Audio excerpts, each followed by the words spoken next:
നമസ്കാരം. ചൈനക്കും പാകിസ്ഥാനും വൻ ഭീഷണിയായി ഇന്ത്യ ജർമ്മനി പ്രതിരോധ കരാർ.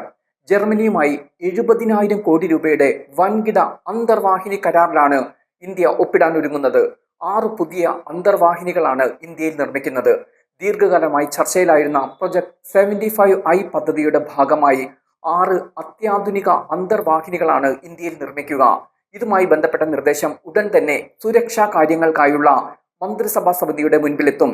നാവികസേനയുടെ കരുത്ത് വർദ്ധിപ്പിക്കുന്നതിനായി ജർമ്മനിയുമായി കരാറിൽ ഒപ്പിടുന്നത് മുംബൈയിലെ മസഗോൺ ഡോക്ക് ഷിപ്പ് ബിൽഡേഴ്സും ജർമ്മനിയുടെ ടൈസൺ ഗ്രൂപ്പ് മറൈൻ സിസ്റ്റംസും സംയുക്തമായാണ് ഈ അന്തർവാഹിനികൾ ഇന്ത്യയിൽ നിർമ്മിക്കുന്നത്. എയർ ഇൻഡിപെൻഡന്റ് പ്രൊപ്പൽഷൻ സാങ്കേതിക വിദ്യയുള്ള ഈ മുങ്ങിക്കപ്പലുകൾക്ക് സാധാരണ കപ്പലുകളെ അപേക്ഷിച്ച് കൂടുതൽ കാലം വെള്ളത്തിനടിയിൽ തുടരാൻ സാധിക്കും. ആധുനിക സെൻസറുകൾ, ടോർപിഡോകൾ, മിസൈലുകൾ, ഇലക്ട്രോണിക് യുദ്ധ സംവിധാനങ്ങൾ എന്നിവയെല്ലാം ഇതിൽ ഉണ്ടായിരിക്കും.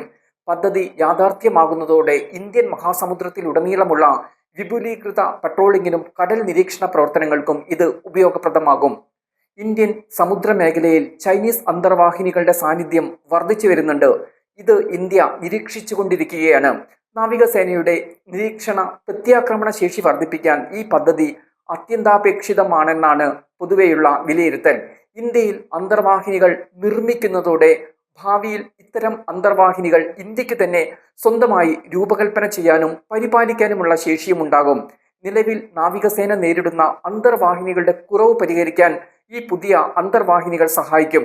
ഇന്ത്യയുടെ ദീർഘകാലമായി മുടങ്ങിക്കിടക്കുന്ന പ്രൊജക്ട് 75I അന്തർവാഹിനി പദ്ധതിയാണ് ഇപ്പോൾ മാറ്റങ്ങൾ വരുന്നത്. വർഷങ്ങളായി ഈ കരാർ ജർമ്മനിയുമായി ചർച്ചയിലാണ്. നിലവിലെ തടസ്സങ്ങളാണ് ഇപ്പോൾ നീങ്ങിയിരിക്കുന്നത്. ഇന്ത്യയെ സംബന്ധിച്ചിടത്തോളം ഈ കരാർ ഒരിക്കലും 6 അന്തർവാഹിനികൾ വാങ്ങുന്നതിനെ കുറിച്ചായിരിക്കില്ല.